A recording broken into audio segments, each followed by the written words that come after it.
जय श्री राधे। हरे कृष्णा। पद्मिनी एकादशी।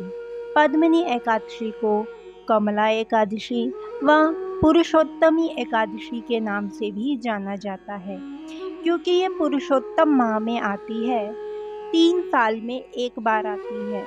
और इस एकादशी की महिमा बहुत ज़्यादा है, क्योंकि भगवान श्री कृष्ण को पुरुषोत्तम का महीना अत्यधिक पसंद है। तो उसी प्रकार पुरुषोत्तम मास की एकादशी उनको अति प्रिय है।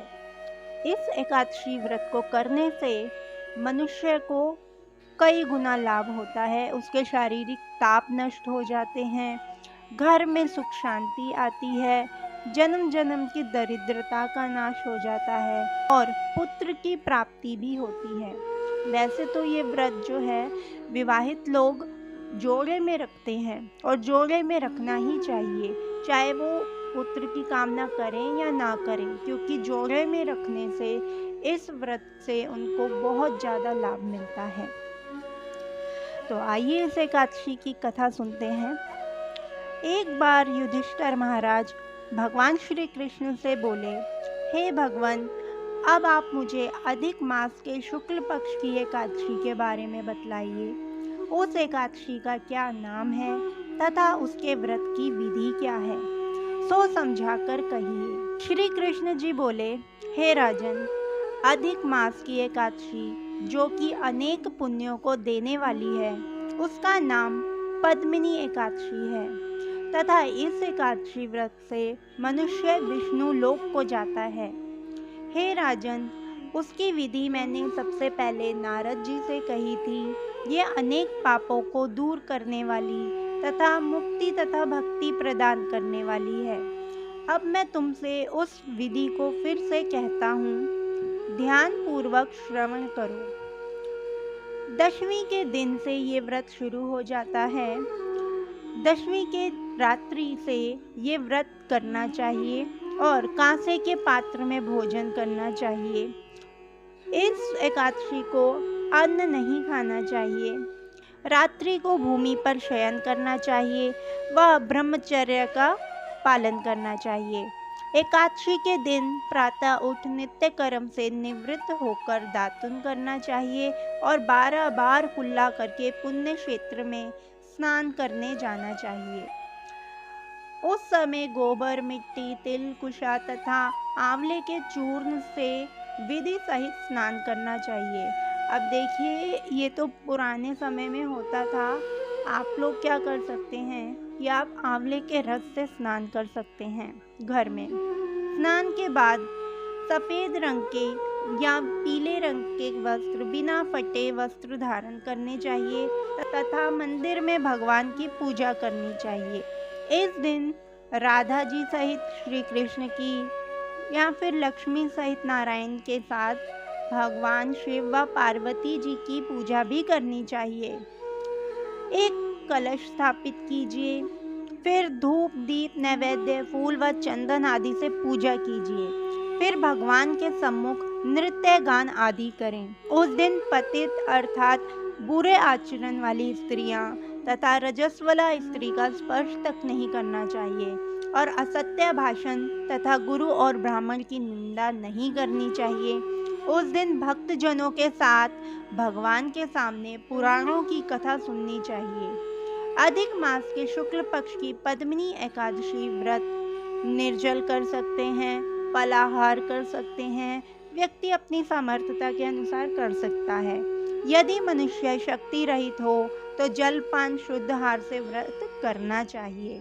रात्रि को जागरण, नृत्य गान तथा भगवान का स्मरण करते रहना चाहिए। इस प्रकार शिवरात्रि की पूजा जो है रात के चारों प्रहर होती है, उसी प्रकार इस एकादशी की पूजा भी रात के 4 प्रहर होती है।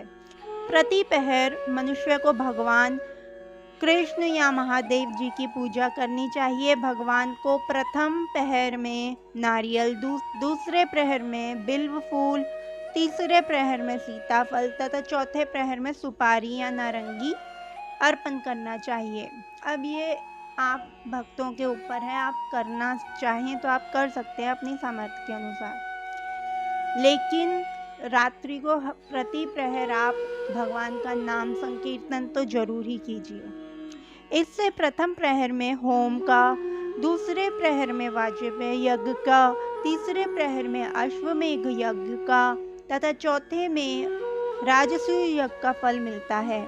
इस फल से अधिक संसार में ना यज्ञ है, ना विद्या है, ना तप है, ना दान इत्यादि है। इस एकादशी का व्रत करने वाले मनुष्य को समस्त तीर्थ तथा यज्ञों का फल मिलता है। इस प्रकार सूर्योदय तक जागरण करना चाहिए और स्नान करके ब्राह्मणों को भोजन कराना चाहिए और सब पदार्थ भगवान की प्रतिमा सहित ब्राह्मणों को देना चाहिए। इस प्रकार जो मनुष्य यथाविधि भगवान की उपासना तथा व्रत करते हैं, उनका जन्म सफल हो जाता है और इस लोक में अनेकों सुख भोगकर अंत में विष्णु लोक को जाते हैं। हे राजन, मैंने आपको अधिक मास की एकादशी का सब विधान बतला दिया है। अधिक मास के कृष्ण पक्ष की एकादशी का भी यही विधान होता है। अब जो पद्मिनी एकादशी का भक्ति पूर्वक तप करते हुए भक्त हैं, उनकी कथा कहता हूँ, उसे ध्यान से श्रवण करो। ये त्रेता युग की बात है। एक कृतवीर्य राजा था जिसने रावण को कारागृह में बंदी बना रखा था। उसे पुलस्त्य जी ने कृतवीर्य से विनय करके छुड़ाया। इस घटना को सुनकर नारद जी ऋषि से पूछा, हे महाराज, उस महावीर रावण को जिसने समस्त देवताओं सहित इंद्र को भी जीत लिया था, उसको कृतवीर्य ने किस प्रकार से जीता, सो आप मुझे समझाएं। इस पर पुलस्त्य जी बोले, हे नारद जी, आप पहले कृतवीर्य की उत्पत्ति सुनो।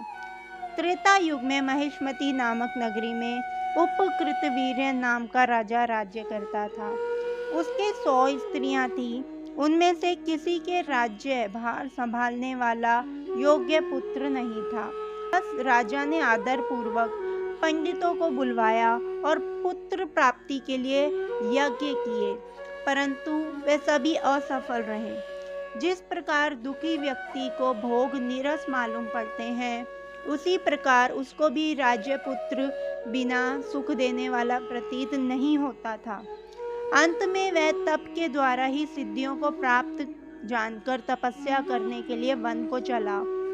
उसकी स्त्री हरिश्चंद्र की पुत्री पद्मिनी अपने आभूषणों को त्याग अपने पति के साथ गंधमादन पर्वत पर चली गई। वहां इन्होंने 10 सहस्त्र वर्ष तक तपस्या की, परंतु कोई सिद्धि प्राप्त न हो सकी। राजा के शरीर में केवल हड्डियां ही रह गईं।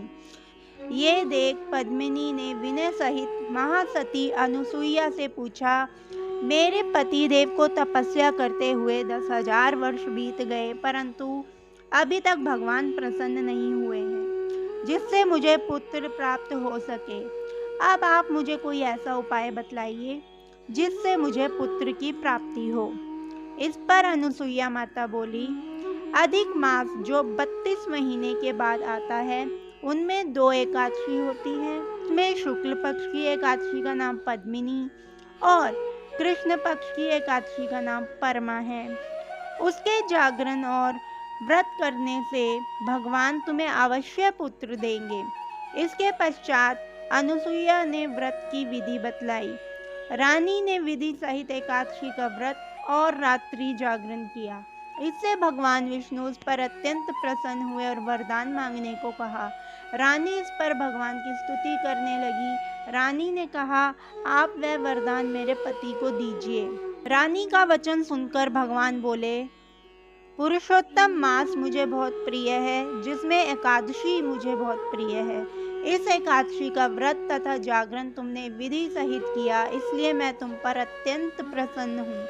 इतना कहकर भगवान बोले, हे राजा, अपनी इच्छा अनुसार वर मांगो, क्योंकि तुम्हारी स्त्री से मैं बहुत प्रसन्न हूँ। भगवान की सुंदर वाणी सुनकर राजा बोला, हे भगवान, आप मुझे सबसे श्रेष्ठ, सबके द्वारा पूजित तथा आपके अतिरिक्त देव मानव आदि से अजय उत्तम पुत्र दीजिए। भगवान उनसे तथास्तु कहकर अंतर ध्यान हो गए। वह दोनों अपने राज्य को वापस आए। फिर उन्हीं के कृतवीर्य उत्पन्न हुए, जो भगवान के अतिरिक्त सबसे अजय थे, मतलब भगवान के अतिरिक्त वे सब पर विजय प्राप्त कर सकते थे। इसी से उन्होंने रावण को जीत लिया। यह सब पद्मिनी एकादशी के व्रत का प्रभाव था। इतना कहकर पुलस्त्य जी वहां से चले गए। भगवान बोले, हे धर्मराज, ये मैंने अधिक मास के शुक्ल पक्ष की एकादशी का व्रत कहा। जो मनुष्य इस व्रत को करते हैं वह विष्णु लोक को जाते हैं। भगवान का वचन सुनकर युधिष्ठिर ने भी अपने परिवार सहित इस व्रत को किया। तो ये थी पद्मिनी एकादशी की कथा। जय श्री राधे, हरे कृष्णा।